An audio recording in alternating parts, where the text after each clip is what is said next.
Hello welcome. आप सभी का स्वागत है। यहाँ पे हम स्टार्ट कर रहे हैं एप्लीकेशन ऑफ डेरिवेटिव या अवकलन के अनुप्रयोग, जो आपकी 12th क्लास मैथ में चैप्टर नंबर 6 है। तो मैं यहाँ पे पहले आपको थोड़ा सा इस चैप्टर के रिलेटेड ओवरव्यू बताऊंगा, देन हम 6.1 के क्वेश्चन यहाँ पे सॉल्व करने वाले हैं। तो देखिए, अवकलन के अनुप्रयोग में नाम से पता लग रहा है कि हमें यहाँ पे डेरिवेटिव के अनुप्रयोग के बारे में बात करनी है।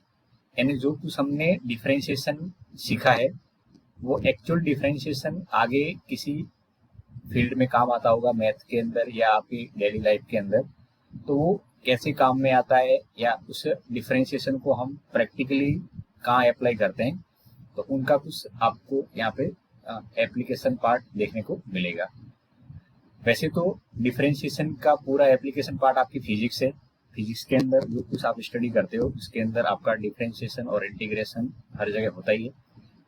तो एप्लीकेशन पार्ट जब तक आपको अच्छे से समझ में नहीं आएगा तब तक आप जो कुछ पढ़ रहे हैं उसका रियल मीनिंग समझ में नहीं आएगा कि डिफरेंशिएशन एक्चुअली ये होता कैसे या काम कैसे आता है हमारे डेली लाइफ में। तो हमारे आसपास जितना कुछ भी चेंजेस होता है समय के साथ में किसी अदर क्वांटिटी के रेस्पेक्ट में किसी क्वांटिटी का, तो उनको स्टडी करने के लिए हम यहाँ पे अवकलन के अनुप्रयोग की बात करेंगे। तो पहले हमें थोड़ा सा ये समझना है कि बोर्ड एग्जाम के अकॉर्डिंग ये चैप्टर किस टाइप से डिवाइड कर रखा है। तो ये अवकलन के अनुप्रयोग है। इस चैप्टर को पहले मैं आपको बताता हूँ कि डिवाइड किस तरह से कर रखा है, ठीक है।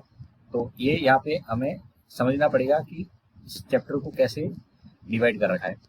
तो देखिए, इस चैप्टर के अंदर कुछ पार्ट कर रखे हैं, तो मैं पहले पार्ट एक्सप्लेन कर लेता हूँ ताकि आपको समझ में आए।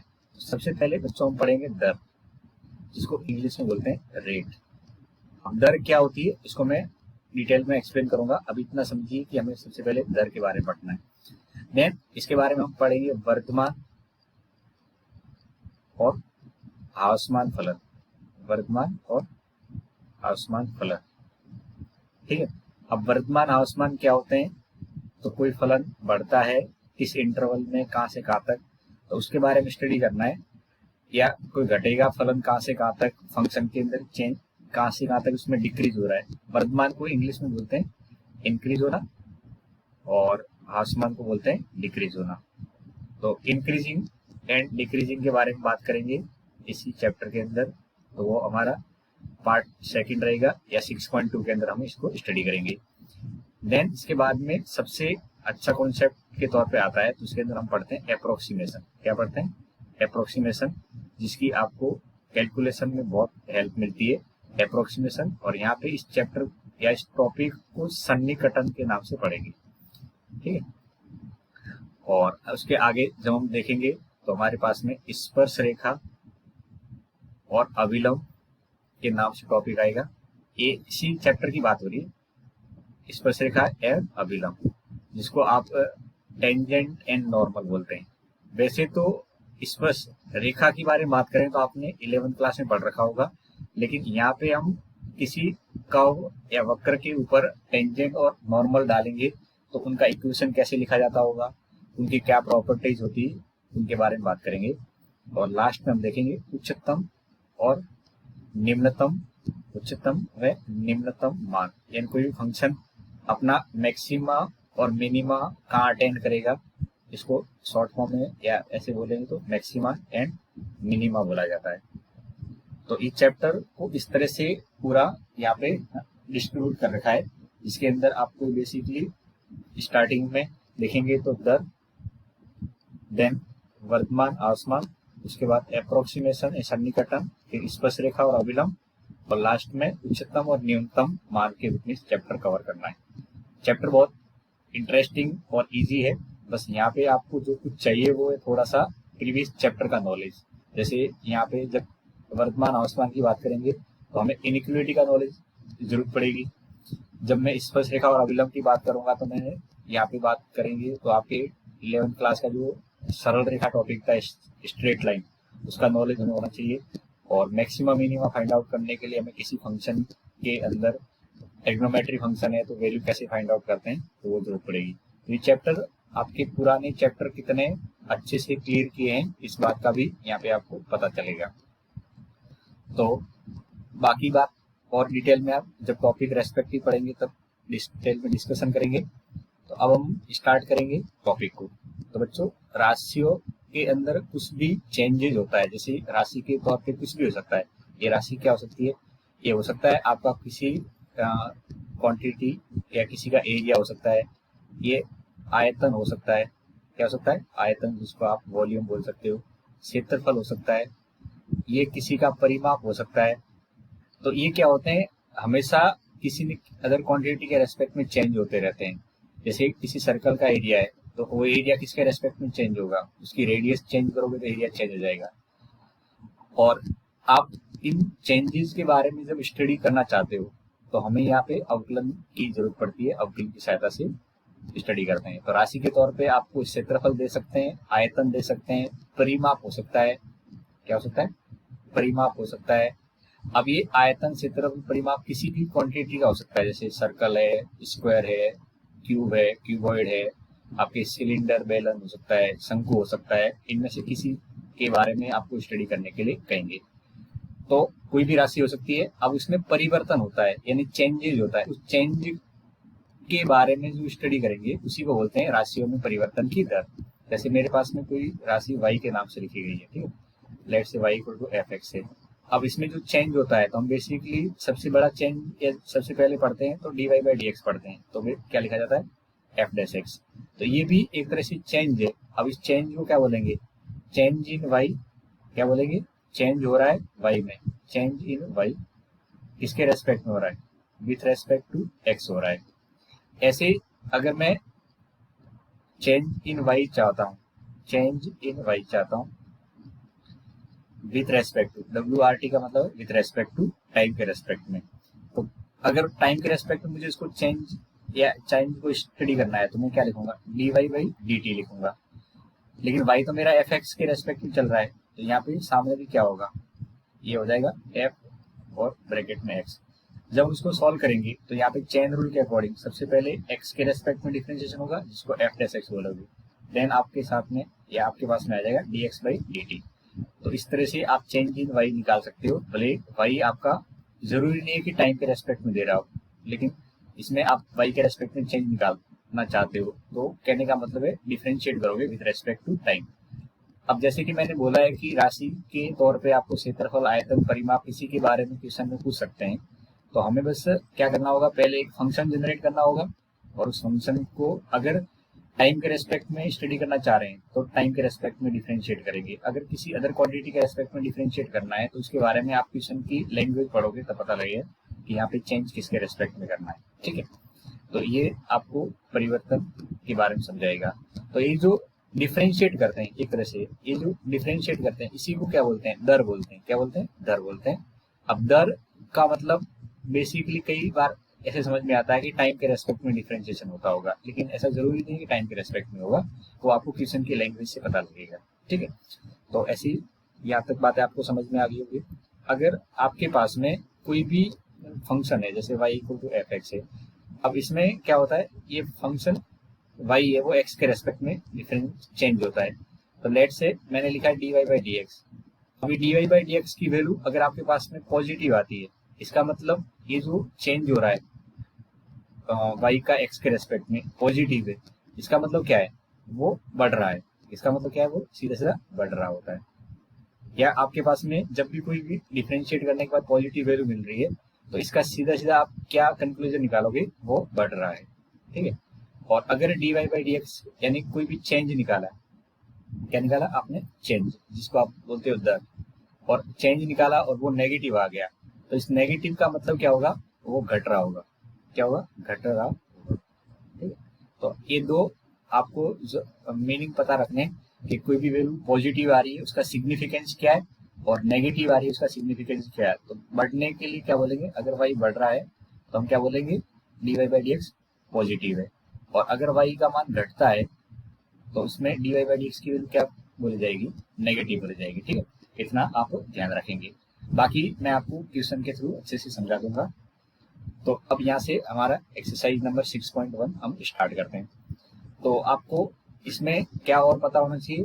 तो आपको पता होना चाहिए जितने भी आपके पास में 2D या 3D के अंदर जैसे सर्कल है, स्क्वायर है, क्यूब है, क्यूबॉइड है, तो उनके क्षेत्रफल की बात पता होनी चाहिए, यानी फॉर्मूले पता होने चाहिए।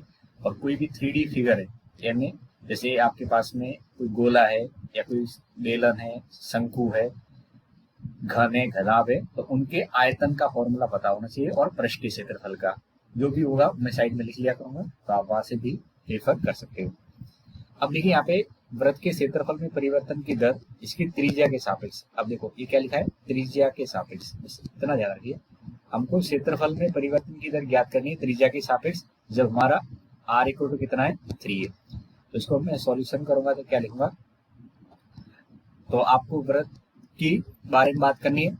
तो वृत्त यहाँ पे अगर मैं स्टार्टिंग करता हूँ तो थोड़ा सा आपको बोर्ड के पैटर्न का भी ध्यान रखना है। माना वृत्त की त्रिज्या है, वृत्त की त्रिज्या कितनी है, r है।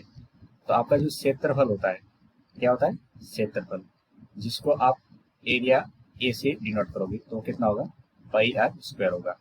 अब मुझे क्या करना है, क्षेत्रफल में परिवर्तन की दर, और परिवर्तन की दर का मतलब उसको डिफरेंशिएट करना है। तो किसके रेस्पेक्ट में करना है डिफरेंशिएशन, देखो यहाँ पे दे रखा, किसके रेस्पेक्ट में डिफरेंशिएट करना है, आर के रेस्पेक्ट में। तो मैं यहाँ पे लिखूंगा डिफरेंशिएट, ये differentiate with respect to r लिखेंगे, तो मेरे पास में आ जाएगा डी ए अपॉन डी आर, और आर के रेस्पेक्ट में डिफरेंशिएट करेंगे और सामने फंक्शन भी आर है, तो सिंपल ये 2 पाई आर हो जाएगा। कितना हो जाएगा, 2 पाई आर।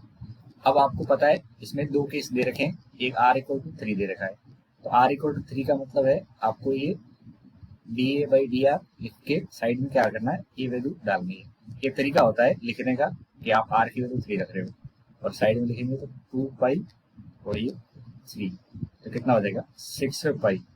अब यहाँ पे यूनिट इंपॉर्टेंट हो जाती है कि यूनिट क्या आएगी। तो सीधी सी बात है, यहाँ पे डिफरेंशिएट हम रेस्पेक्ट में कर रहे हैं रेडियस के, तो ये यूनिट क्या होगी। अब आप देखो कुछ यूनिट आप यहाँ से समझ लो अच्छे से मेरे सामने। अगर आपके पास में D A by D R है, तो इस ए की यूनिट सेंटीमीटर स्क्वायर होगी, और ये नीचे रेडियस, इसकी यूनिट क्या होगी, सेंटीमीटर होगी। तो ले देखिए सेंटीमीटर बचेगा, तो D A by D R की यूनिट क्या रखेंगे आप, सेंटीमीटर रखेंगे, ये ध्यान रखेंगे। अच्छा, इसमें दूसरा पार्ट क्या है, आर इक्वल टू 4 दे रखा है, तो यहाँ पे आप D A upon d r और इस साइड में आर इक्वल टू 4 डाल के लिखेंगे, तो 2 पाई और आर की वैल्यू 4 डाल देंगे। कहाँ वैल्यू डाल रहा हूँ मैं, इसी जगह पे, ठीक। तो ये वैल्यू कितनी है, 4 है, तो यहाँ पे 4 जैसे रखूंगा मैं, तो ये कितना आ जाएगा, 8 और पाई आ जाएगा, और साथ में सेंटीमीटर लगा देंगे, ठीक है। अब आप बताओ मुझे, अगर ऐसा होता है डी ए अपॉन डी टी होता है, क्या होता है, डी ए अपॉन डी टी, तो मैं इसकी यूनिट क्या लिखता, तो एरिया है, इसका मतलब सेंटीमीटर में हो सकता है या मीटर में हो सकता है, सेंटीमीटर स्क्वायर, और टाइम है तो टाइम को अपन सेकंड में लिखते हैं, तो इसकी यूनिट क्या हो जाएगी, ये मैं आपके सामने जो लिख रहा हूँ वो क्या लिख रहा हूँ, यूनिट लिख रहा हूँ, ठीक है। तो इसका ध्यान रखें, सेंटीमीटर स्क्वायर पर सेकेंड होगी, तो इसको बेसिकली लिखते कैसे, सेंटीमीटर स्क्वायर पर सेकेंड। अब बात चल रही है तो आप वॉल्यूम भी बता दो, d we upon D t, क्या पूछना चाह रहा हूँ मैं, d we upon D t क्या आएगा। तो देखिए d we upon D t, अगर इसके बारे में बात करें तो वॉल्यूम है, तो वॉल्यूम की तो क्या होगी, सेंटीमीटर क्यूब, और टाइम है तो सेकेंड में लिखेंगे, तो ये लिखा कैसे जाएगा, सेंटीमीटर क्यूब और पर सेकेंड लिखा जाएगा। आप यहाँ से भी इसको ऐसे दिमाग में रख सकते हो कि सेंटीमीटर क्यूब पर सेकेंड अगर गिवन है, इसका मतलब है वॉल्यूम को डिफरेंशिएट किया होगा, और किसके रेस्पेक्ट में, टी के रेस्पेक्ट में। तो मैं किसी क्वेश्चन में अगर किसी क्वांटिटी के साथ में सेंटीमीटर क्यूब पर सेकेंड देखूंगा, तो इसका सीधा सीधा कंक्लूजन क्या रहेगा कि वो d we upon D t है। क्या है, d we upon D t है। ये क्या है हमारा, ये दर किसकी है, वी का मतलब क्या है यहाँ पे, आप इसको ध्यान रखें, ए का मतलब क्या है, एरिया से, और वी का मतलब क्या है, आयतन यानी वॉल्यूम से, ठीक है। तो ये कुछ बेसिक मीनिंग है जो आपको दिमाग में रखने, ए किसके लिए लिख रहे हैं, तो ये लिख रहे हैं अपन क्षेत्रफल के लिए, किसके लिख रहे हैं, क्षेत्रफल के। ओके, तो यहाँ तक आपको समझ में आ गया होगा, इस क्वेश्चन का आंसर भी आपके सामने आ गया है। अब बढ़ते हैं नेक्स्ट क्वेश्चन की तरफ। तो मैं आपको सारे क्वेश्चन सीक्वेंस में करवा रहा हूँ यहाँ पे, तो बस आपको क्वेश्चन के अंदर क्या गिवन है उसको पहले अच्छे समझ लेना है। अब इस क्वेश्चन के अंदर देखेंगे तो आपको इस क्वेश्चन के अंदर एक घन के आयतन की बात कर रही है, और वो इस दर से बढ़ रहा है 8 सेंटीमीटर क्यूब पर सेकेंड से। पृष्ठ का क्षेत्रफल किस दर से बढ़ रहा है, जब इसकी किनारे की लंबाई 12 सेंटीमीटर है। यानी मुझे पृष्ठ का क्षेत्रफल फाइंड आउट करना है। तो यहाँ पे एक फिगर कौन सा है जिसकी बात कर रहे हैं, एक घन है। तो घन के बारे में आपको सबसे पहले क्या लिखना होगा कि माना घन की लंबाई या घन की भुजा, घन की भुजा कितनी है, आप यहाँ पे कुछ भी ले सकते हो। लेट से मैंने ए ले लिया, एक आपके पास में घन है और उस घन की भुजा कितनी ले रहे हैं अपन, ए ले रहे हैं, ठीक है। वैसे फिगर की कोई जरूरत नहीं है, बस आपके थोड़ी सी अंडरस्टैंडिंग के लिए मैं साइड में फिगर बना रहा हूँ। यहाँ पे ऐसे कोई जरूरत नहीं पड़ने वाली है। तो इसकी साइड कितनी है, ए। घन में सारी साइड बराबर होती है, तो ये सब ए को लिखने के बाद में अब बताओ आपके पास में क्षेत्रफल जो घन का होता है, जिसको मैं अगर ए से लिखूं, आप एस से भी लिख सकते हो घन के क्षेत्रफल को, ठीक है। तो ए क्या होता है, घन का क्षेत्रफल 6a² होता है। और जो आयतन आप लिखोगे, आयतन यानी बी नोट करेंगे, तो ये कितना होता है, a³ होता है। इतना आप पहले से जानते हो। अब हमें गिवन क्या है, तो सबसे पहले आपको यहाँ पे लिखना है, क्या आपको दे रखा है, तो दिया है, तो हमको दे रखा है ये 8 सेंटीमीटर क्यूब पर सेकेंड। तो ये यूनिट से पता लग रहा होगा कि ये आयतन की यूनिट लग रही है और डिवाइड में टी डाल रहा है। तो dv/dt दे रखा है, कितना दे रखा है, 8 सेंटीमीटर क्यूब पर सेकेंड। और आगे पूछेंगे तो ये 12 सेंटीमीटर किनारा दे रखा है, किनारा का मतलब साइड दे रखी है। तो साइड कितनी है इसकी, 12 सेंटीमीटर है। अच्छा, फाइंड क्या करना है, पृष्ठ की दर, क्या पूछा है, पृष्ठ की दर किस दर से बढ़ रही है वो फाइंड करनी है। यानी मुझे फाइंड करना है dA/dt, ये आपको क्वेश्चन में फाइंड करना है। अब जो कुछ गिवन है वहां से चलते हुए आपको dA/dt तक पहुंचना है। तो dA/dt यानी a को डिफरेंशिएट करेंगे टाइम के रेस्पेक्ट में, और dV/dt का मतलब a³ दे रखा है। अब देखिए जो हमारा v है ये a³ होता है। अब मैं डिफरेंशिएट करूंगा टाइम के रेस्पेक्ट में, तो dA/dt क्या हो जाएगा, तो a³ का डिफरेंशिएट करेंगे तो 3a² और साथ में लिखेंगे तो dA/dt आ जाएगा। अब क्वेश्चन के अकॉर्डिंग कितना गिवन है, 8, और यहाँ पे लिखते समय यूनिट नहीं लिखनी है आपको साथ में, ठीक, केवल 8 ही लिखेंगे। तो 3a² और dA/dt। तो आप बताइए यहाँ से dA/dt की वैल्यू कितनी आ जाएगी, तो ये 8/3a² आ जाएगी। कितनी आ जाएगी, 8/3a²। लेट से अब मैं इसको इक्वेशन नंबर 1 बोलता हूँ। अब यहाँ पे आप चाहते तो a की वैल्यू रख सकते थे, पर मैं लास्ट में रखूंगा एकदम फाइनल में। अब आप जो फाइंड आउट करना है उसको पकड़ लीजिए। हमें a का डिफरेंशिएट करना है या dA/dt फाइंड आउट करना है। तो a कितना है, 6a²। अब आप dA/dt फाइंड आउट करोगे, यहाँ से कितना आ जाएगा, डिफरेंशिएट करेंगे तो 6 और a² का डिफरेंशिएशन 2a और dA/dt। यहाँ पे आप इसको मल्टीप्लाई करेंगे तो कितना हो जाएगा, 12a, और dA/dt की वैल्यू कितनी है, 8/3a² है कि नहीं। आपने क्या किया है, dA/dt जो साइड में चेंज था इसकी वैल्यू पुट कर दी है। अब इसको देखोगे तो कितना होगा, ये सॉल्व होने के बाद 3 से कटेगा, ए से कटेगा 4 टाइम, ये 32/a हो जाएगा। अब a की वैल्यू कितनी है, a की वैल्यू क्वेश्चन के अनुसार कितनी है, 12।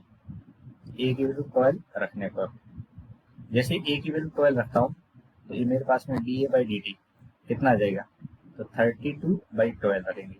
अब इसको आप सॉल्व करोगे तो जितना सिंप्लीफाई हो सकता है उतना कर दो, तो 8/3 आ रहा है। अब इसकी यूनिट क्या आएगी, तो आपको मैंने यूनिट अलग से बता रखी, सेंटीमीटर स्क्वायर, और टाइम के रेस्पेक्ट में तो सेंटीमीटर स्क्वायर पर सेकेंड आ जाएगी, ठीक है। तो ये मेरा आंसर हो जाएगा 8/3 सेंटीमीटर स्क्वायर पर सेकेंड, ये हमारा आंसर है, ठीक है। तो ध्यान रखना आपको क्या पूछा था ये हमें अच्छे से क्लियर होना चाहिए, और क्या फाइंड आउट करना है उसमें आपको लास्ट में वैल्यू पुट करनी थी। ओके, चलिए नेक्स्ट बढ़ते हैं। इस तीसरे क्वेश्चन को देखेंगे। यहाँ पे वृत्त की त्रिज्या, इस तीसरे क्वेश्चन के अंदर वृत्त की त्रिज्या समान रूप से 3 सेंटीमीटर पर सेकेंड की दर से बढ़ रही है। तो ज्ञात कीजिए कि वृत्त का क्षेत्रफल किस दर से बढ़ रहा है। अच्छा, यहाँ पे किसकी बात कर रहे हैं, क्वेश्चन के अकॉर्डिंग। तो यहाँ पे बात हो रही है बच्चों किसी वृत्त की। तो माना वृत्त की त्रिज्या, क्या लिखेंगे, माना वृत्त की त्रिज्या कितनी मान लें, मानने के लिए आप सबसे पहले इसको r रखोगे, तो क्षेत्रफल कितना होगा, अब बस आपको अब फॉर्मेट मिल गया होगा। तो क्षेत्रफल क्या होगा, area equal to pi are square हो जाएगा। कितना हो जाएगा, पाई आर स्क्वायर। अब हमें गिवन क्या है, यानी दिया क्या है, इसको लिखो। तो हमें दे रखा है 3 सेंटीमीटर पर सेकेंड की दर से बढ़ रही है, त्रिज्या बढ़ रही है। क्या बढ़ रही है, त्रिज्या।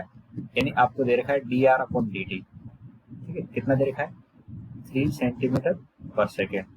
और आगे त्रिज्या भी दे रखी है 10 सेंटीमीटर। और फाइंड क्या करना है, वृत्त का क्षेत्रफल, यानी D A by d t find out करना है। ठीक है, अब आपको त्रिज्या दे रखी है, एरिया फाइंड आउट करना है। एरिया खुद फंक्शन किसका है, त्रिज्या का है, यानी एरिया किसका फंक्शन है, त्रिज्या का। अब यहाँ से D A by d T निकालेंगे, तो D A by d T की वैल्यू कितनी आ जाएगी, ये 2 आगे आ जाएगा, तो 2 पाई आर और D R upon D t. ठीक है, अब यहाँ पे आपको आर की वैल्यू कितनी रखनी है, 10, और D R upon D T कितना रखना है, 3। तो आर बराबर 10 और D R upon D T बराबर 3 रखने पर, जैसे मैं इसको रखूंगा तो D A by d T की वैल्यू कितनी आ जाएगी, 2 पाई, आर की वैल्यू कितनी है 10, ये 10 रख दिया, और D R upon D T की वैल्यू कितनी है 3। अब इसको सॉल्व करेंगे तो कितना होगा, 30 और इंटू 2 60 और ये पाई। अब इसकी यूनिट क्या लिखेंगे, ये इंपॉर्टेंट है। तो एरिया है सेंटीमीटर स्क्वायर आएगा, टाइम के रेस्पेक्ट में डिफरेंशिएट क्या है, तो सेंटीमीटर स्क्वायर पर सेकंड आ जाएगा। ठीक है, तो ये हमारा फाइनल आंसर हो जाएगा, जो इस क्वेश्चन के अकॉर्डिंग आपको फाइंड आउट करना होगा। ओके, हमेशा ध्यान रखें, जो भी आंसर होता है उसको एक बॉक्स में डाल दिया करो, जिससे एग्जामिनर को पता लग जाए कि ये आपका आंसर है। नेक्स्ट चलें। ओके, अब वापिस से एक घन के रिलेटेड क्वेश्चन आ गया, जो हमने थोड़ी देर पहले किया था, वैसा ही क्वेश्चन है ये। एक परिवर्तनशील घन का किनारा 3 सेंटीमीटर पर सेकेंड की दर से बढ़ रहा है। घन का आयतन किस दर से बढ़ रहा होगा, जब किनारा 10 सेंटीमीटर है। अब इसमें साइड का चेंज दे रखा है और आयतन फाइंड आउट करना है। तो वही पिछले वाला फॉर्मेट लिखेंगे, माना घन की भुजा, माना घन की भुजा कितनी है, ए है। तो इसमें क्या है, क्षेत्रफल की बात तो हुई नहीं, केवल आयतन की बात हुई।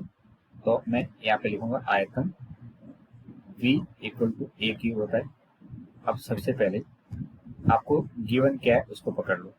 तो हमें गिवन है किनारा, यानी साइड का चेंज दे रखा है, तो डी ए अपॉन डी टी दे रखा है 3 सेंटीमीटर पर सेकेंड, और साइड का मतलब ये दे रखा है 10 ए। हमें फाइंड क्या करना है, आयतन की दर, यानी d we upon D t find करना है। ओके, तो साइड चेंज दे रखा है, d we upon D t find out करना है। तो सीधा सीधा v को पकड़ लीजिए और इसको डिफ्रेंशिएट कर देंगे। तो D we upon D T निकालेंगे तो कितना आएगा, 3a स्क्वायर और डी ए अपॉन डी टी।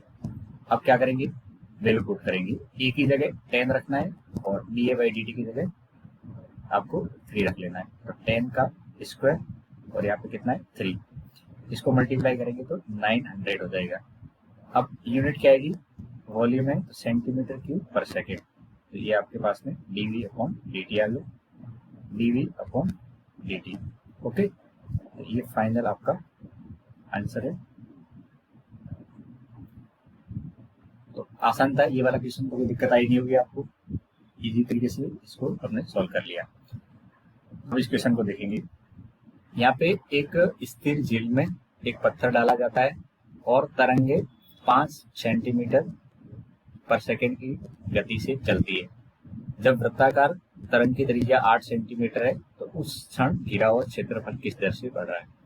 अब ये क्वेश्चन आपने कहीं मतलब ये जो बात बताई गई है कि पत्थर डाल रहे हैं झील के अंदर, तो तरंगे वृत्ताकार उसके अंदर चलती है। तो क्या इसको आपने कभी कभी शांत पानी में ऐसे पत्थर डाल के फील तो किया होगा। तो जैसे भी पानी शांत है, उसमें आपने पत्थर डाला है, तो ऐसे पहले तरंग बनती है छोटी वाली, फिर बड़ी तरंग बनेगी, और ऐसे ही ये तरंगे आगे बढ़ती जाती है। जरूर आपने कभी कभी जिंदगी में इसको फील किया होगा।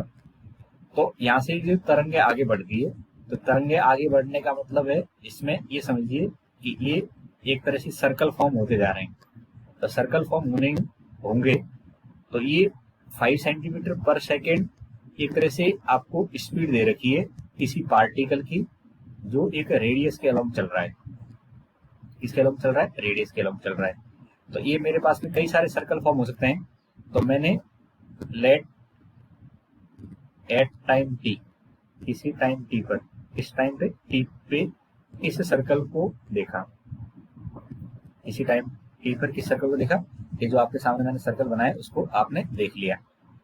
अब इस सर्कल, इसमें कई सारे सर्कल बने थे और इस सर्कल में से एक सर्कल मैंने साइड में बना दिया जो किसी टाइम टी की बात कर रहा है और इसकी रेडियस कितनी आर है, ठीक है। अब मुझे इसके रिलेटेड बताना है कि इसका क्षेत्रफल किस दर से बढ़ रहा होगा और जब इसकी त्रिज्या कितनी हो जाए, 8 हो जाए। तो ये 8 दे रखी है त्रिज्या इस वृत्त की है जिस जगह पे मुझे क्षेत्रफल फाइंड आउट करना है। तो मैं 8 को स्टार्टिंग में रखूंगा, 8 आखिरी में रखेंगे। स्टार्टिंग रखोगे तो डिफरेंशिएट करेंगे तो कांस्टेंट का डिफरेंशिएशन 0 हो जाता है। तो ये बाद में आपको समझना है, ठीक है। तो इन जितने सर्कल बने थे उसमें से सर्कल ले लिया। अब आपको जो गिवन है इसको पहले पकड़ लो, क्या दिया हुआ है, ये हमें D R upon D T दे रखा है। क्या दे रखा है, 5 सेंटीमीटर पर सेकेंड। अब आप में से कई बच्चों को ये समझ में आया तो ठीक है, नहीं आया तो समझिए। ये तरंग की जो गति है 5 सेंटीमीटर पर सेकेंड, इसको मैं D R upon D T क्यों ले रहा हूँ। आप ऐसे सोचिए कि उसे झील के अंदर कोई पत्थर या कोई ऐसे टुकड़ा था किसका, किसी पत्ते का, और वो टुकड़ा जैसे आपने पत्थर डाला होगा तो वैसे हिलते हिलते आगे बढ़ा होगा, जैसे ये आगे ऐसे बढ़ा होगा। तो ये टुकड़े, जो पत्थर का टुकड़ा है, एक तरह पत्थर नहीं बोलेंगे, एक पेड़ के पत्ते का टुकड़ा है। अब वो पत्ते का टुकड़ा आगे बढ़ेगा तो आगे जिस डायरेक्शन में जाएगा वो डायरेक्शन किसके अलोंग होगी, रेडियस के अलोंग होगी। इसके अलोंग होगी, रेडियस के अलोंग होगी, ठीक है। तो एक तरह से ये आगे बढ़ रहा है और रेडियस के अलोंग आगे बढ़ रहा है, तो उसकी स्पीड को मेजर करने के लिए, किसकी, जो पत्ता आगे बढ़ रहा था उसकी स्पीड में मेजर करूंगा। तो कैसे मेजर करूंगा, उसका पाथ किस डायरेक्शन में है, रेडियस के डायरेक्शन में है। तो इसलिए आपको यहाँ पे स्पीड पत्ते की जो यहाँ से दिखने में आएगी, जिसको आप तरंग की स्पीड भी कह सकते हो, तो वो किसके बराबर होगी, D R upon D T. क्यों, क्योंकि वो रेडियस के डायरेक्शन में जा रहा है। अच्छा, आर कितना है, 8 है, और फाइंड क्या करना है मुझे, D A upon D t find out करना है, ठीक है। तो आप यहाँ से सबसे पहले क्या मान के चल रहे थे, माना वृत्त की त्रिज्या, माना वृत्त की त्रिज्या कितनी, आर थी, ठीक। तो क्षेत्रफल का सूत्र क्या होता है, तो क्षेत्रफल यानी ए इक्वल टू होता है पाई आर स्क्वायर। अब यहाँ से आपको इसकी दर ज्ञात करनी है, यानी टाइम के रेस्पेक्ट में डिफरेंशिएट करेंगे तो D A by d T कितना हो जाएगा, 2 आगे आ जाएगा तो 2 पाई आर और ये D R upon D T. अब यहाँ से बस इतना समझ गए होंगे, आर की वैल्यू कितनी है, 8, और D R upon D T की वैल्यू कितनी है आपकी, 5 है। और 2 पाई इधर 8 और इधर 5 रख देंगे तो कितना हो जाएगा, 80 और पाई।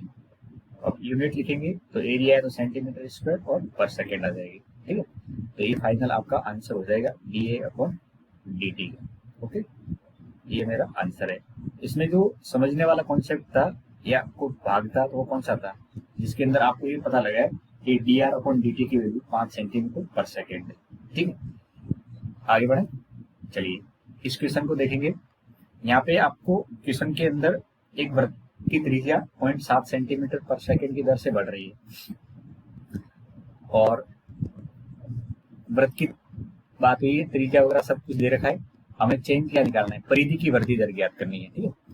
तो यहाँ पे सबसे पहले मैं हमेशा आपसे कहूंगा और हर क्वेश्चन के अंदर आपको फॉलो करना है कि आपको ये त्रिज्या की दर यानी D R upon D T given है तो उसको पहले लिख लेना है, 0.5 सेंटीमीटर पर सेकेंड। नेक्स्ट आर की वैल्यू कितनी है, तो आपको होगी सर 4.9 सेंटीमीटर। और फाइंड क्या करना है, परिधि को। अच्छा, लेट से परिधि को मैंने पी से लिखा है, ठीक है। तो d p upon D t find out करना है। अब बताओ परिधि का सूत्र क्या होता है, तो आप सब लोग जानते हो, वृत्त की परिधि जिसको आप पी से अगर डिनोट करते हो तो कितनी होती है, 2 पाई आर होती है। कितनी होती है, 2 पाई आर। तो मैं यहाँ से इतना कह सकता हूँ कि D p upon D T निकालने के लिए टाइम के रेस्पेक्ट में डिफरेंशिएट करेंगे। तो d p upon D t क्या आएगा, 2 पाई और आर का डिफरेंशिएट करेंगे टाइम के रेस्पेक्ट में, D R upon D T. अब आप D p upon D T की वैल्यू निकालेंगे तो 2 पाई, यहाँ पे आर तो है नहीं तो इस 4.9 का कोई यहाँ पे ऐसे जरूरत है नहीं, क्वेश्चन में भले दे रखा है लेकिन उसकी कोई जरूरत है नहीं, क्योंकि मेरे पास में आर तो बचा ही नहीं, केवल D R upon D T बचा है।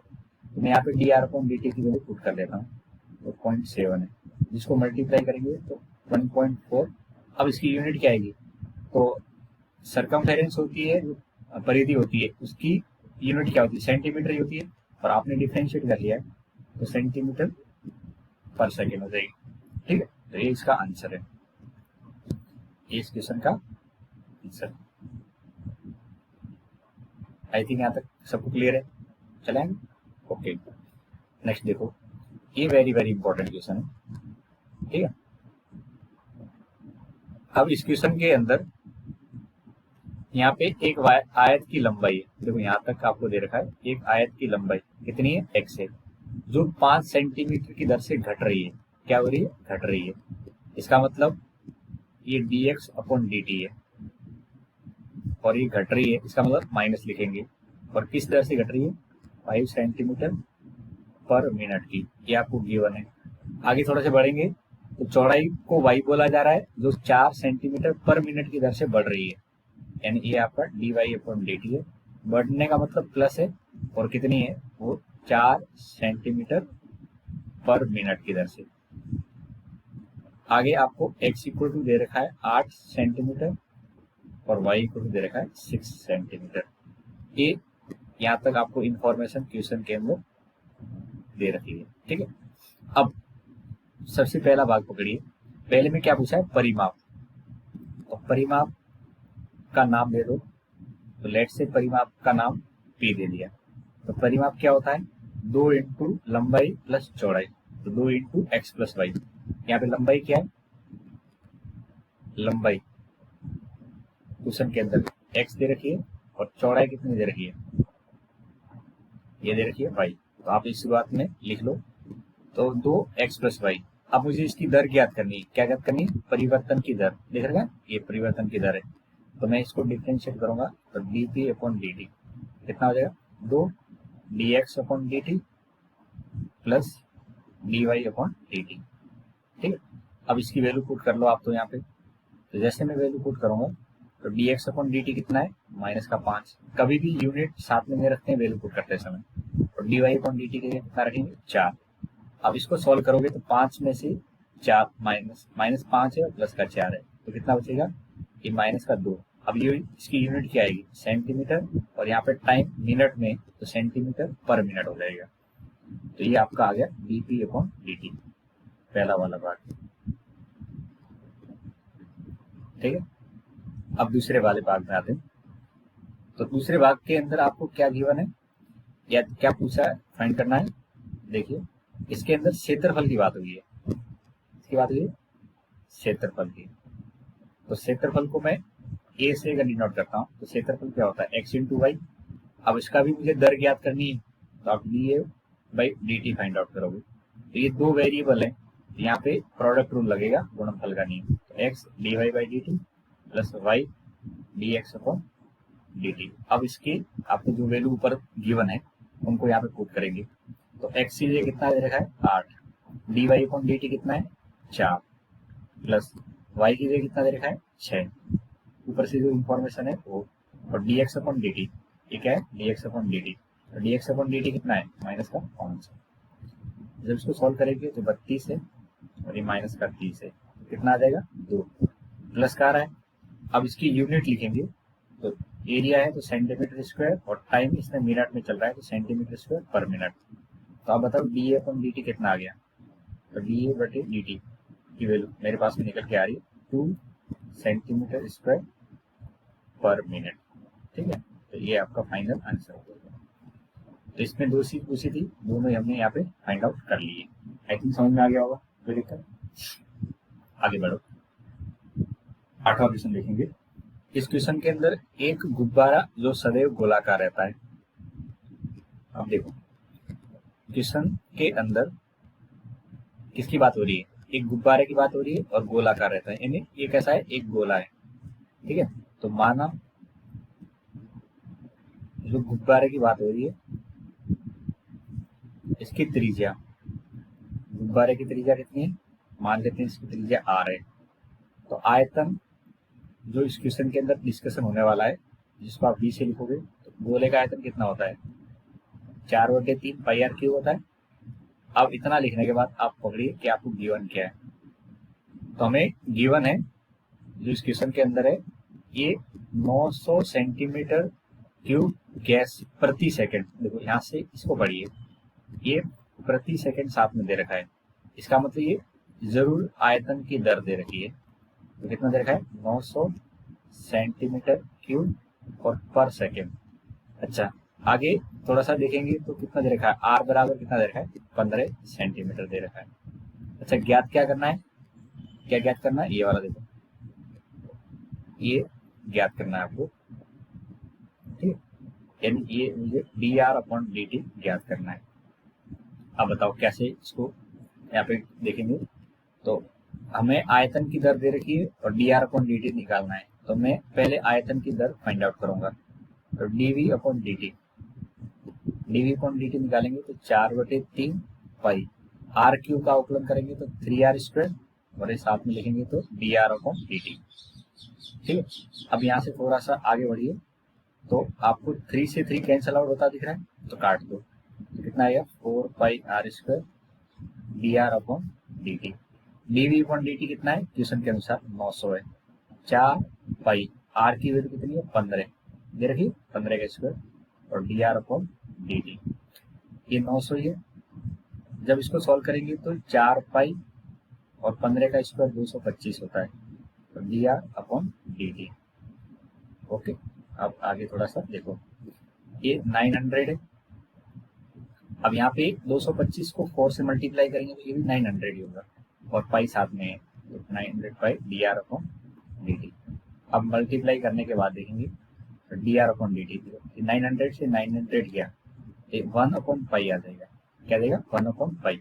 यूनिट क्या रहेगी, तो सेंटीमीटर रेडियस है, और टाइम किसमें चल रहा है, इसमें सेकेंड में, तो 1 अपॉन पाई सेंटीमीटर पर सेकेंड इसका सही जवाब हो जाएगा। ओके, तो इस क्वेश्चन का आंसर आपके सामने आ गया होगा, आसानी से आप समझ पा रहे होंगे कि इसमें हमने क्या लॉजिक अप्लाई किया था। ठीक है, चलिए देखो आगे, इसमें भी वैसा ही है, बस यहाँ पे लैंग्वेज जो है इसमें बोला है कि त्रिज्या परिवर्तनशील है, यानी त्रिज्या वेरिएबल है। अब त्रिज्या के सापेक्ष है, त्रिज्या के सापेक्ष आयतन का मतलब क्या होता है, अगर गोले की त्रिज्या आर है तो ये आपसे ये कहना चाह रहे हैं, त्रिज्या के सापेक्ष का मतलब क्या है, d we upon d r. तो फिर तो ये क्वेश्चन आसान कैटेगरी में आ गया। कैसे, माना गुब्बारे की त्रिज्या, माना गुब्बारे की त्रिज्या कितनी है, आर है, तो आयतन क्या होगा, आयतन का फॉर्मूला V इक्वल टू पिछले वाले की तरह 4/3 पाई आर क्यूब। अब हमें दिया क्या है, आपको सर इस क्वेश्चन में दे रखा है r बराबर 10 दे रखा है, और ज्ञात क्या करना है, dv अपॉन dr। पिछले में और उसमें यही फर्क है, इसमें dv upon dr find out करना है। कैसे, क्योंकि बोला गया है त्रिज्या के सापेक्ष, तो मैं अब आयतन को लेके अवकलन करूंगा, वो किसके रेस्पेक्ट में करूंगा, त्रिज्या के सापेक्ष। तो यहाँ पे differentiate with respect to r करना है, तो dv अपॉन dr 4/3 पाई, आर क्यूब का अवकलन करेंगे तो 3r स्क्वायर, बस सिंपल, और कुछ नहीं आएगा। D R upon D T तब आता है जब हम टाइम के रेस्पेक्ट में डिफरेंशिएट करते हैं, तो D we upon d r, इसको देखेंगे तो कितना आएगा, 4 पाई आर स्क्वायर। ठीक है, अब आर की जगह वैल्यू पुट कर दो, आर कितना है 10, तो 10 का स्क्वायर, जिसको आप सॉल्व करेंगे तो 4 पाई।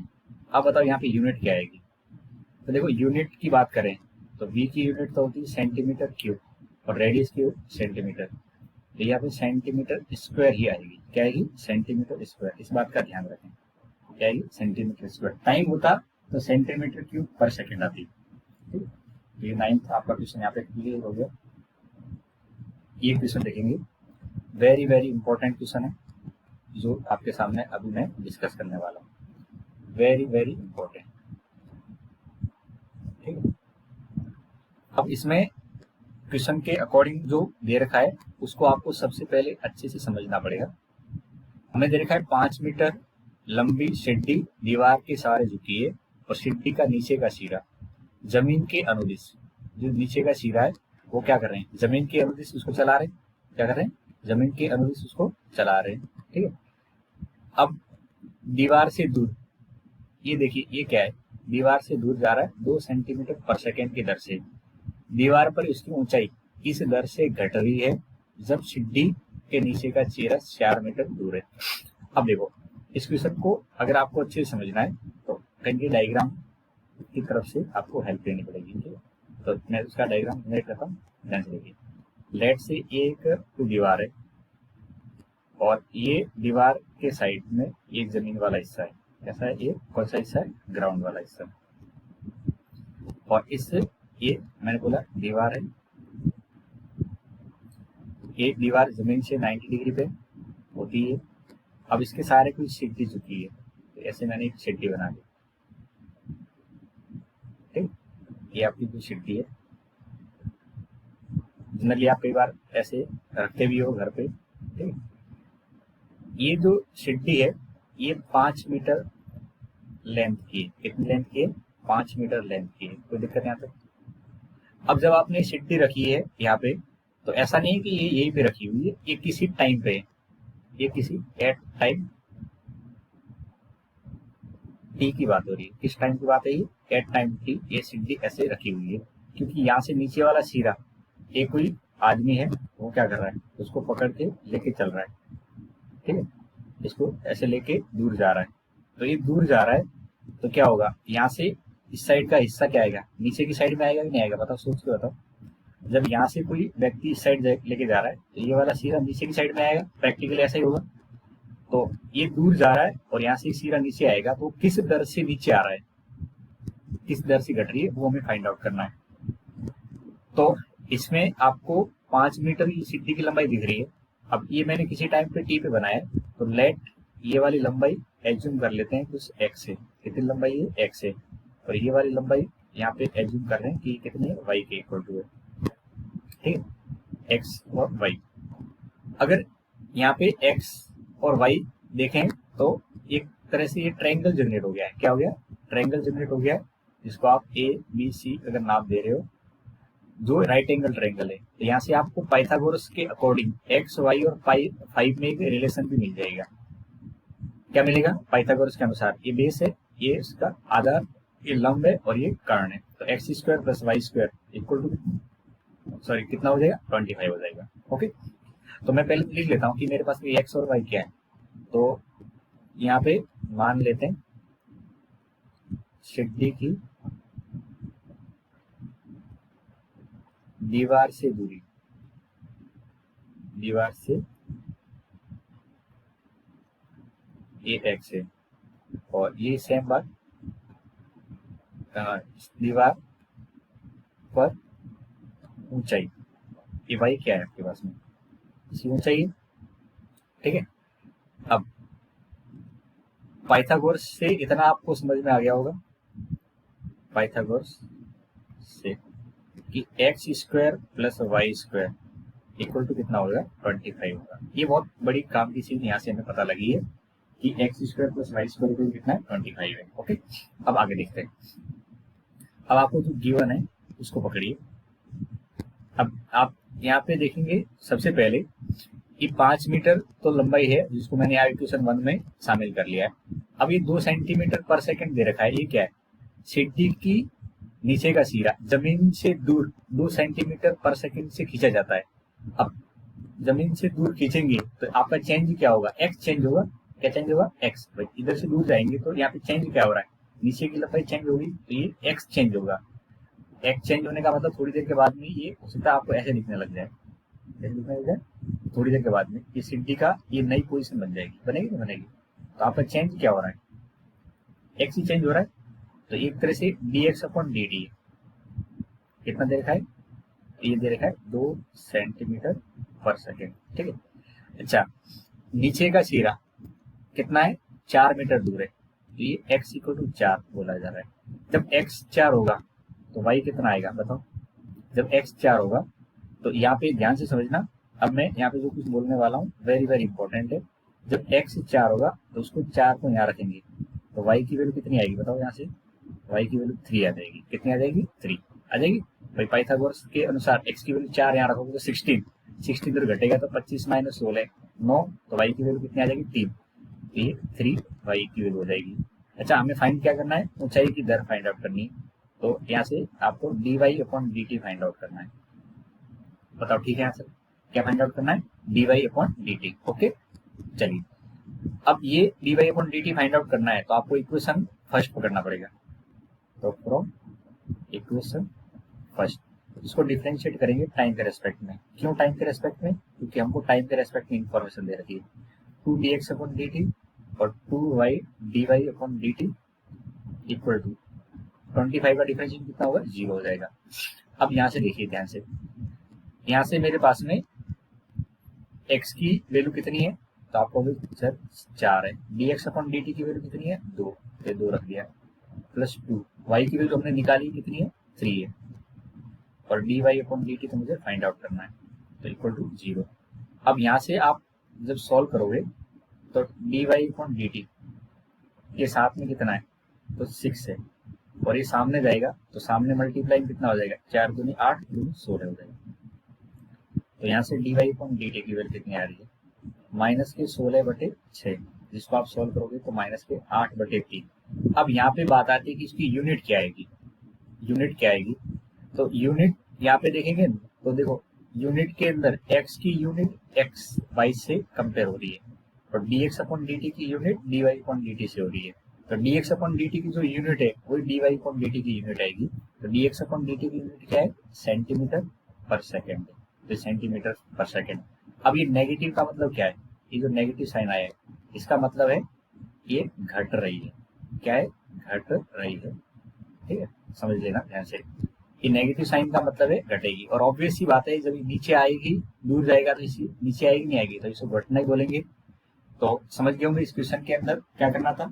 सबसे पहले आपको x और y एज्यूम करने थे, उसके अनुसार एक पाइथागोरस से इक्वेशन जनरेट करनी है और वो इक्वेशन की हेल्प से आपको dy/dt निकालना है। बट इससे पहले आपको क्या गिवन है उसको जरूर लिख लेना है। ये इंपॉर्टेंट था। x=4 तो y=3 कैसे है? x=4 हमने यहाँ रखा है तो उस कंडीशन में y=3 मिला होगा। अब ये क्वेश्चन और तरीके से पूछ सकते हैं। ये सीधी की लंबाई 5 से जगह कुछ और भी डाल के आपसे सवाल पूछ सकते हैं एग्जाम में, तो इसलिए अपने आप को रेडी रखें। ओके, आगे बढ़े। क्लियर है यहाँ तक? अब देखो आगे, यहाँ पे इस क्वेश्चन के अंदर एक कण, क्या है? एक कण वक्र 6y इक्वल टू x³ + 2 पर गति कर रहा है। लेट से ऐसा कोई एक वक्र होगा, मैं एग्जैक्टली तो नहीं रफ डायग्राम बनाऊं, ठीक है? ये रफ डायग्राम। और इस वक्र के ऊपर ये क्या है? हमारा एक वक्र है। अब इस वक्र के ऊपर एक कण है और वो ऐसे ऐसे गति कर रहा है। क्या कर रहा है? गति कर रहा है। तो कर सकता है, कोई दिक्कत थोड़ी। अब उस पॉइंट को ज्ञात करना है। देखो ये थोड़ा सा कैसे, आप सब लोग ने कई की जिंदगी में रोलर कोस्टर वाला देखा होगा जिसके अंदर ऐसा ऊपर नीचे गाड़ी चलती है या कोई झूला सा होता है जिसके अंदर आप ऊपर जाते नीचे जाते हैं। तो उसके अंदर होता क्या है कि उसका जो वक्र होता है उस वक्र में हर जगह स्पीड सेम नहीं रहती है। कई जगह स्पीड फास्ट हो जाती है, कई जगह स्लो हो जाती है। सीधी सी बात है, जहाँ ढलान होगा वहाँ स्पीड फास्ट हो जाएगी और जहाँ चढ़ाई होगी तो वहाँ स्पीड स्लो हो जाएगी। तो इसने ऐसा बोला जा रहा है कि उसके ऊपर जो मान लो आप खुद ही घूम रहे हो उसके ऊपर, ठीक है? तो इस वक्र को देखेंगे तो ये एक तरह का नहीं है, ये ऊपर नीचे हो रहा होगा। तो ऊपर नीचे होने के पीछे क्या है? इसका ढाल है। तो इस ढाल की वजह से क्या होगा? इसके ऊपर चलने पे स्पीड कई जगह कम होगी, कई जगह फास्ट होगी। तो वैसा ही उसमें बोला गया है, उस पॉइंट को ज्ञात कीजिए जहाँ x की तुलना में, क्या पूछा है? x की तुलना y का निर्देशांक 8 गुना जल्दी बदल रहा है, यानी x की तुलना में y 8 गुना फास्ट है। अब तीव्रता का मतलब क्या है? टाइम। तीव्रता का मतलब क्या है? यहाँ पे टाइम से हो रहा है। तो आप y के निर्देशांक की बात करें वो 8 गुना है, किसका है? x निर्देशांक का है।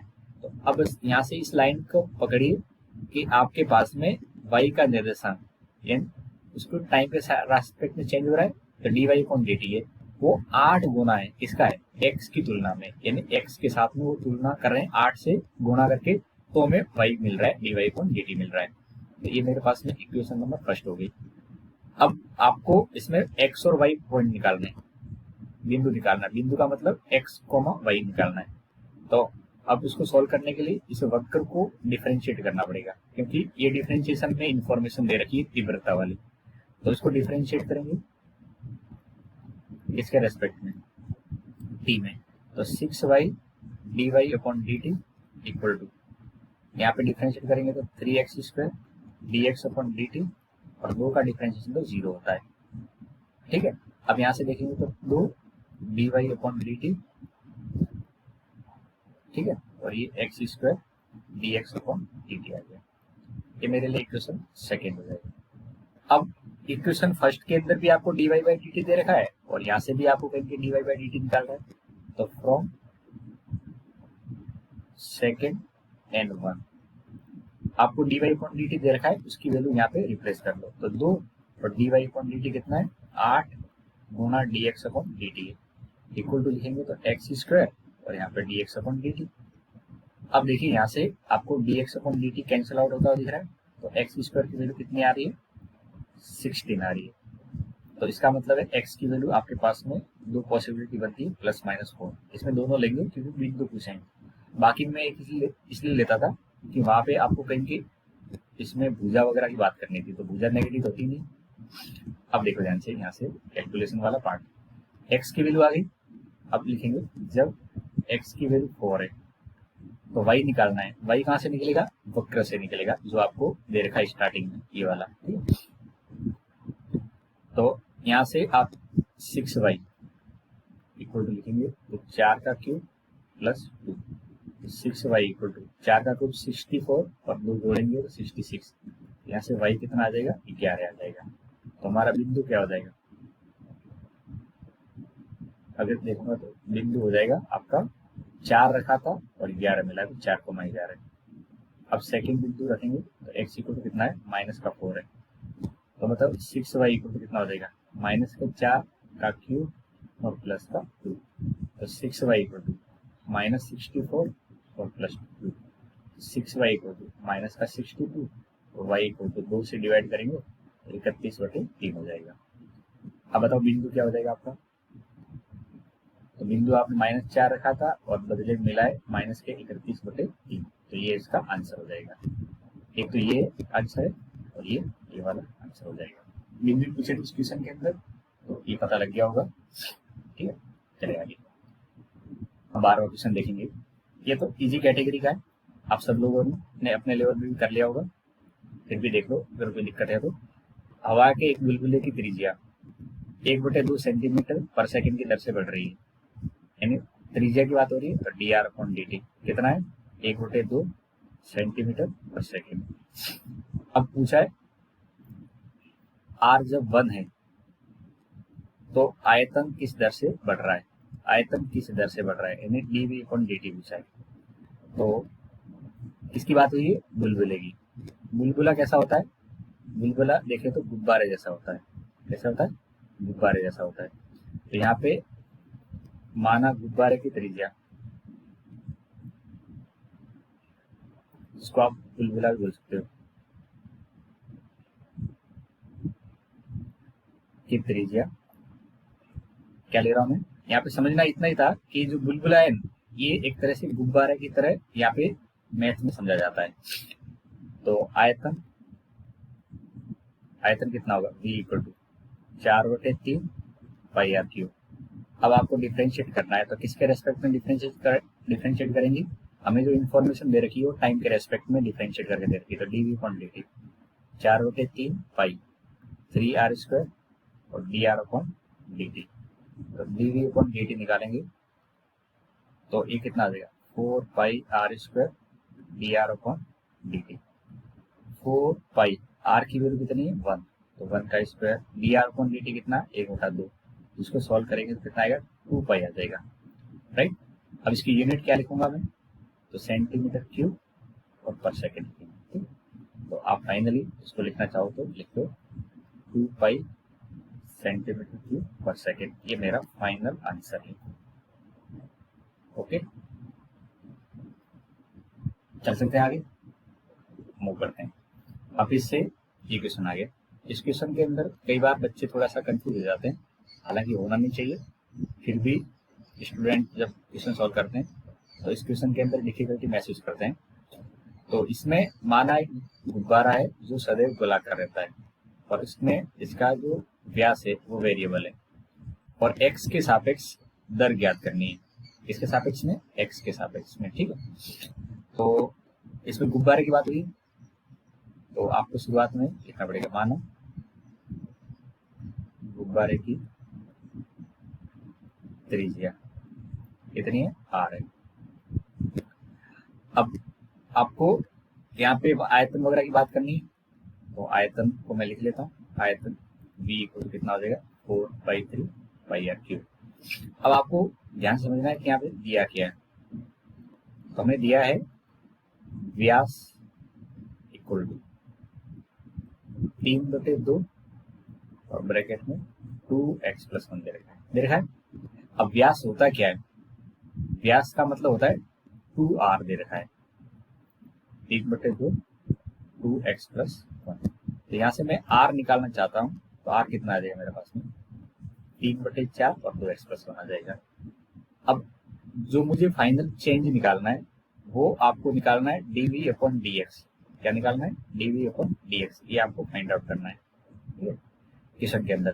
तो ये r की वैल्यू आपके पास में जो आई है, r की वैल्यू यहाँ से, तो आप इसको क्वेश्चन में ऐसे कर सकते हो, या तो इस जगह पे r की वैल्यू पुट कर दो और फिर dv/dx निकाल सकते हो, क्योंकि r जैसे पुट करेंगे तो वॉल्यूम किसका फंक्शन हो जाएगा, रेडियस का फंक्शन हो जाएगा, होगा नहीं होगा। तो मैं यहाँ से पहले वैल्यू पुट कर लेता हूँ, तो 4/3 पाई और ये 3/4 2x+1 का क्यूब। सिंप्लीफाई करने की कोशिश करें तो 4/3 पाई, अब इसमें क्यूब है तो 3 का क्यूब कितना हो जाएगा 27 और 4 का क्यूब करेंगे तो 64 और इसको मैं 2x+1 का क्यूब लिख लूंगा। अब देखो a से कटेगा तो 16 बार कट जाएगा और a से कटेगा तो 9 बार कट जाएगा।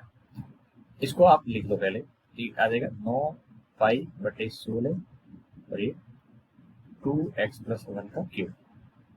यहाँ तक आपको क्लियर है क्या, ये वॉल्यूम आ गया आपके पास में। ये निकालने के बाद में अब आप यहाँ से आगे बढ़ सकते हो, v जो मेरे पास मिला है 9/16 और पाई भी है 2x+1 का क्यूब। अब इसको डिफरेंशिएट करेंगे तो किसके रेस्पेक्ट में डिफरेंशिएट करेंगे, x के रेस्पेक्ट में, तो 9π/16। अब x के रेस्पेक्ट में डिफरेंशिएट करेंगे तो 3 आगे आ गया होगा, तो 2x+1 का स्क्वायर और फिर श्रृंखला के नियम से इनटू में 2 आ जाएगा चेन रूल के अकॉर्डिंग। अब इसमें आप देखोगे तो कैलकुलेशन के अकॉर्डिंग ये 2 इसको काटेगा, ये 27 पाई और नीचे 8 और ये 2x+1 का स्क्वायर हो जाएगा। तो ये मेरा फाइनल आंसर होगा। एक तरीका तो ये था जिसमें आपने पहले पूरे रेडियस को इन टर्म ऑफ आर रखते हुए वॉल्यूम को एक्स के रेस्पेक्ट में ले आए और फिर इसको डिफरेंशिएट कर लिया। अब दूसरा क्या हो सकता है इसका, तो उसको समझने की कोशिश करना। अब देखिए दूसरा मैं यहाँ पे साइड में इस साइड से जा रहा हूँ, ठीक है। अब बताओ आपके पास में v कितना है, तो मैं कहूँगा वही स्टार्टिंग वाला 4/3 पाई आर क्यूब। इतना मुझे पता है कि मुझे एक्स के रेस्पेक्ट में डिफरेंशिएट करना है, तो मैं डिफरेंशिएट एक्स के रेस्पेक्ट में करूँगा तो 4/3 पाई, यहाँ पे कितना होगा 3r² और इनटू में क्या होगा dr/dx हो जाएगा। अब यहाँ से देखोगे तो 3 कट जाएगा तो 4πr² और dr/dx आएगा। अब तुम बताओ dr/dx क्या आएगा, dr/dx देखो ये रहा r, ये r दिख रहा है, ये वाला r, इसको डिफरेंशिएट करेंगे तो इसको डिफरेंशिएट करेंगे तो 3/4 एच डी रहेगा 2x x के रेस्पेक्ट में, तो 3/4 इंटू 2 आ जाएगा, तो कितना आ जाएगा 3/2 आ जाएगा, आएगा नहीं आएगा। अब आप यहाँ पे क्या करोगे 4 पाई r की जगह ये पूरी वैल्यू रखोगे तो कितनी हो जाएगी, r की जगह वैल्यू रखेंगे तो 3/4 2x+1 का होल स्क्वायर और dr/dx की जगह रहेंगे तो 3/2, ऐसे भी कर सकते हैं। अब देखो ध्यान से, यहाँ से ये स्क्वायर कर रहे हैं तो स्क्वायर करेंगे तो कितना होगा, ये 4 पाई होगा, इधर 9 16 और 2x प्लस 1 का स्क्वायर हो जाएगा इंटू 3/2। अब जब इसको सॉल्व करेंगे, ये 2x प्लस 1 है, तो इसमें भी सॉल्व होके यही मिलेगा, ये वाला जो फाइनल आंसर आया यही मिलेगा। देखो स्क्वायर दिख रहा होगा, यहाँ से ये कटेगा, कितनी बार कटेगा, 4 बार, 4 दूनी 8 हो जाएगा और ऊपर 9 की 27 पाई दिख रहा है, 27 पाई बटे 8 और 2x प्लस 1 का स्क्वायर। तो ऐसे भी आप इसको कर सकते थे। ओके, आगे बढ़ सकता हूँ। ये क्वेश्चन वेरी वेरी इंपॉर्टेंट है, वेरी वेरी इंपॉर्टेंट। क्यों वेरी वेरी इंपॉर्टेंट है? क्योंकि इसके अंदर जो इंफॉर्मेशन दे रखी है इसमें कई बार स्टूडेंट को फिर दिक्कत आती है।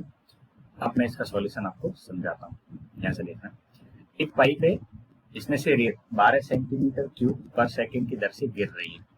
यानी यहाँ पे कोई ऐसा एक पाइप है, ठीक है, और इस पाइप से ऐसे रेत गिर रही है और रेत गिरती है तो जमीन पे एक ढेरी लग गई होगी, ठीक है। तो वो आपने सबने प्रैक्टिकली देखा होगा, जब कोई जगह से रेत गिरती है तो जमीन पे गिरते है तो वो क्या बनता है, एक शंकु बना देती है। क्या बनाती है, एक शंकु बना देती है। बनता है, नहीं बनता है? तो ये नीचे वाला फिगर क्या होगा, एक शंकु आकार का होगा। अब इस शंकु बनेगा तो उसकी कुछ रेडियस होगी और उसकी कुछ हाइट होगी, ठीक है।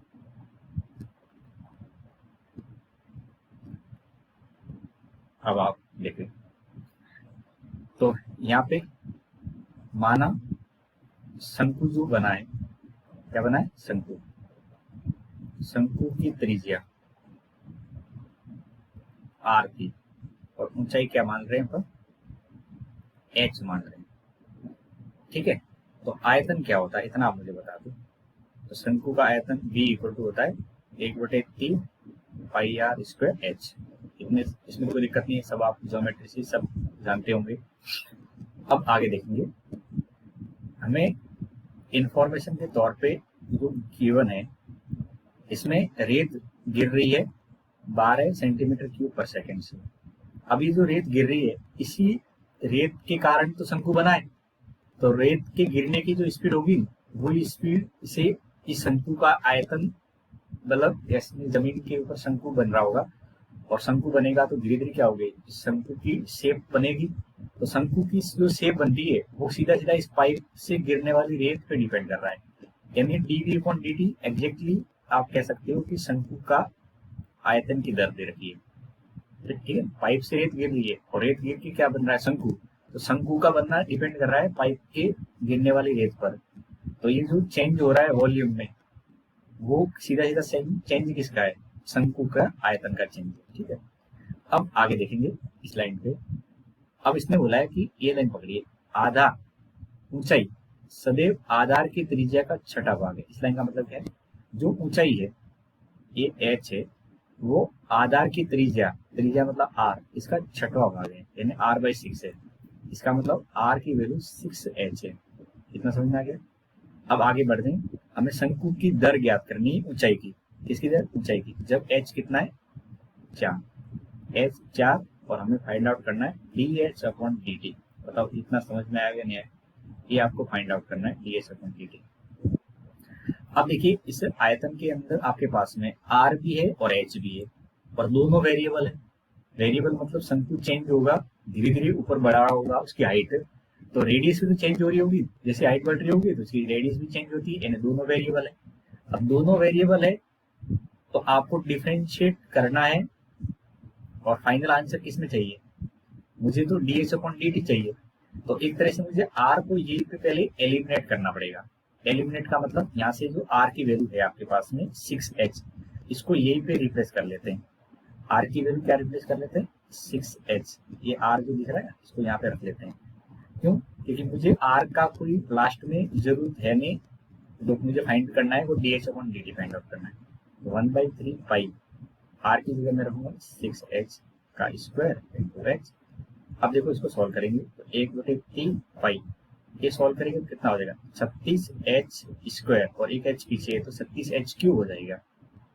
एक बार इसको फिर से देखेंगे तो 3 से कटने के बाद ये बन जाएगा 12 पाई h³ बन जाएगा, ठीक है। अब डिफरेंशिएट कर लो, आपका काम हो जाएगा। किसके रेस्पेक्ट में डिफरेंशिएट करेंगे, t के रेस्पेक्ट में। तो बताओ dv/dt क्या आएगा, तो dv/dt की वैल्यू निकालेंगे तो 12 पाई तो अपनी जगह ही रहेगा, और एच क्यूब का डिफरेंशिएट करेंगे तो 3x² और into D H upon D T. अब यहाँ से dv अपॉन dx की वैल्यू कितनी है बताओ, dv अपॉन dt की वैल्यू कितनी है 12, तो इसमें 12 रख दिया। ये 12 थी 36 पाई, और h की वैल्यू कितनी है, देखो h की वैल्यू 4 है, यहाँ पे 4 रख देते हैं, तो 4 का स्क्वायर और dh अपॉन dt, जिसको आपको फाइंड करना था। अब देखो यहाँ से ये इसको 3 बार काटेगा, काटेगा नहीं काटेगा, और ये कितना हो गया, तो 1 बराबर ये 16 ये 48 ds अपॉन dt। मुझे ds अपॉन dt चाहिए था, ds अपॉन dt कितना हो जाएगा 1/48 पाई। अब इसकी यूनिट साइड में लिख दो, सेंटीमीटर पर सेकेंड आ जाएगी यूनिट, तो ये हमारा आंसर हो जाएगा। अब बताओ इसमें क्या समझने वाला पार्ट था, या जो आपको इस क्वेश्चन में दिक्कत कर सकता है, वो ये है कि यहाँ पे r की वैल्यू मुझे पहले रखनी है और फिर डिफरेंशिएट करना है। एक इम्पोर्टेंट बात तो ये थी। दूसरी इम्पोर्टेंट बात ये थी कि जो पाइप से रेत गिर रही है, तो वो जो रेत की आयतन की दर दे रखी है वही एग्जैक्टली शंकु के आयतन की दर होने वाली है। ठीक है, ओके, चलो आगे देखते हैं। अब इस क्वेश्चन के अंदर आपको देखना है कि क्या गिवन है। एक वस्तु की x इकाइयों के उत्पादन से कुल लागत cx रुपए है, यानी यहाँ पे कुछ वस्तु की फैक्ट्री वगैरह में वस्तु उत्पादन की है, और कितनी उत्पादन की है x इकाई, तो उनकी इकाइयों के रिलेटेड टोटल लागत लगी होगी। तो लागत का मूल्य एक तरह से x के पदों में दे रखा है। अब मुझे ज्ञात करना है सीमांत लागत। क्या ज्ञात करनी है, सीमांत लागत, जब मेरा x कितना है 17 इकाई। ध्यान से सुनना, आपको समझना है कि सीमांत लागत क्या होती है। ठीक है, तो वैसे तो ये कॉमर्स का टॉपिक है, ठीक है, पर यहाँ पे सीमांत लागत कॉमर्स के अनुसार क्या डिसाइड की जाती है, क्या समझाई जाती है, वो आपको जानना जरूरी है। तो सीमांत लागत का मतलब होता है कि ये जो लागत का फंक्शन है cx, इस फंक्शन को डिफरेंशिएट किया जाए, और डिफरेंशिएट करके आप x की वैल्यू कोई रख दें, तो वो जो वैल्यू निकल के आएगी वो हमारे लिए सीमांत लागत होगी।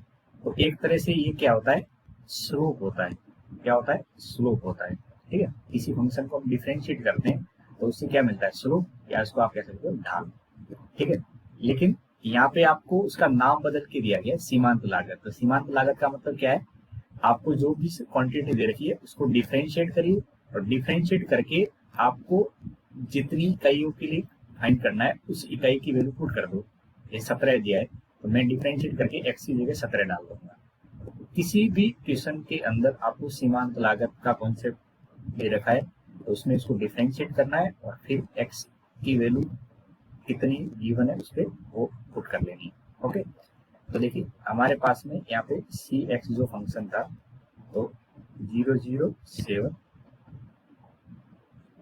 और ये x क्यूब है, यहाँ पे 0.003 एक्स स्क्वायर है, 15x है, और इधर 4000। जब मैं इसको डिफरेंशिएट करूंगा तो c' लिख सकते हैं। अब बताओ इसको डिफरेंशिएट करेंगे तो 007, और ये आ जाएगा 3x स्क्वायर, यहाँ पे 0.03, और इसका डिफरेंशिएशन आ जाएगा 2x। एक्स स्क्वायर का डिफरेंशिएशन कितना होगा, 2x होगा, और ये 15, और x का डिफरेंशिएशन 1, और इधर 0 हो जाएगा। अब यहाँ पे आपको क्या करना है, इसको थोड़ा सा सिंप्लीफाई करना है। ठीक है, तो जैसे मैं सिंप्लीफाई करूंगा तो सिंप्लीफिकेशन मुझे इतना समझ में आ रहा है कि 3 से मल्टीप्लाई करेंगे तो 21 हो जाएगा। तो 0.021 ये एक्स स्क्वायर है, और इसमें मल्टीप्लाई करेंगे तो 0.06 इंटू एक्स, और इधर कितना आ जाएगा 15। अब x इक्वल टू कितना करेंगे, 17 रखेंगे। क्या रखेंगे, 17। जैसे मैं x इक्वल टू 17 रखूंगा तो ये जो मेरा c' है इसी को बोलूंगा मैं सीमांत आय। क्या बोलूंगा, सीमांत आय। जैसे आप डिफरेंशिएट करके वैल्यू रखते हो x की, तो अब c' को क्या बोलने लग जाते हैं, सीमांत आय बोलने लग जाते हैं। क्या बोलने लग जाते हैं, सीमांत आय बोलने लग जाते हैं। तो सीमांत आय यहाँ से आपको 0.021 और यहाँ पे 17 का स्क्वायर, 0.06 इंटू 17 और प्लस का 15। अब इसमें आपको केवल और केवल कैलकुलेशन करनी है। 0.2 और 17 का वर्ग करेंगे तो 289 होता है, माइनस 17 संग 102 हो जाएगा, तो ये मल्टीप्लाई करेंगे तो कितना हो जाएगा 102 और प्लस के 15। अब इनकी कैलकुलेशन वाला पार्ट है, आप इसको अपनी तरफ से कैलकुलेट कर लेना, मल्टीप्लाई वगैरह करके आसानी से समझ में आ जाएगा। जो मुझे समझाना था वो ये था कि इसमें सीमांत का मतलब क्या होता है। ये क्वेश्चन के अंदर भी ऐसा ही पूछा है, सीमांत है, बस यहाँ पे विक्रय मूल्य कर दिया, पिछले में क्या थी, लागत मूल्य थी। तो कॉन्सेप्ट वही है कि आपको आर एक्स दे रखा है, ये विक्रय मूल्य दे रखा है, दे रहा है एक्स स्क्वायर 26x और प्लस के 15 दे रखा है। अब आप उसको डिफ्रेंशिएट करोगे यानी आर डैश एक्स निकालोगे, तो आर डैश एक्स कितना हुआ, 2 आगे आ जाएगा, तो 26x प्लस के 26 हो जाएगा। x इक्वल टू 7 रखना है, कहाँ रखना है 7। जैसे x इक्वल टू 7 रखेंगे तो इसी को बोलने लग जाएंगे सीमांत आय,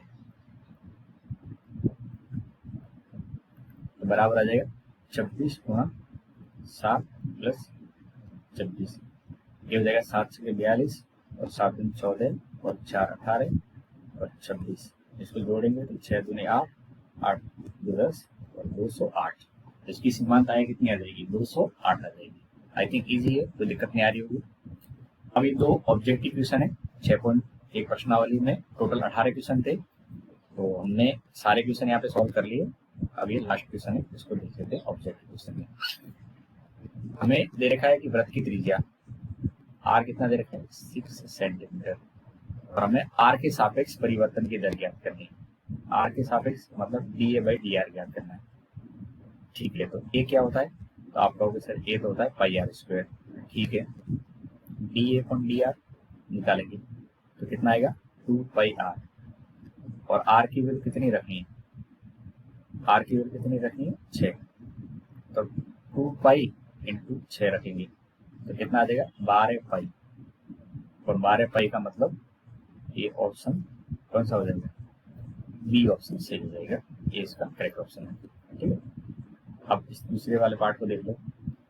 इसमें पिछले वाले क्वेश्चन की तरह ये जस्ट आपने सॉल्व किया था, इसमें दे रखा है आर एक्स, ये आपका 18 क्वेश्चन है। ठीक है, और ये सॉल्यूशन 17 का था। आर एक्स दे रखा है हमें 3x स्क्वायर प्लस 36x और प्लस का 5, मैं आर डैश एक्स निकालूंगा, ये हो जाएगा 6x प्लस 36, x की जगह 15 रखेंगे तो इसका नाम बदल देंगे सीमांत, क्या बदल देंगे सीमांत आय, बदल दें।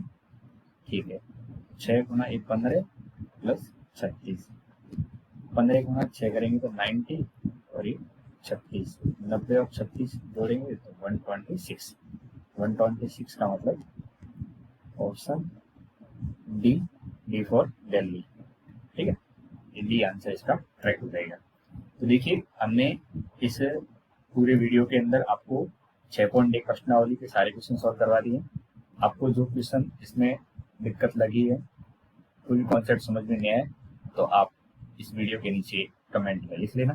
बाकी आपको होपफुली इस वीडियो को अच्छे से समझ जाओगे, और जो भी आपकी दिक्कत या क्वेरी होगी वो मैंने अपनी तरफ से कोशिश की है कि सॉल्व हो जाए। फिर भी डाउट रहता है तो आप थैंक यू पूछ सकते हो इस वीडियो के नीचे कमेंट में। ठीक है, थैंक यू।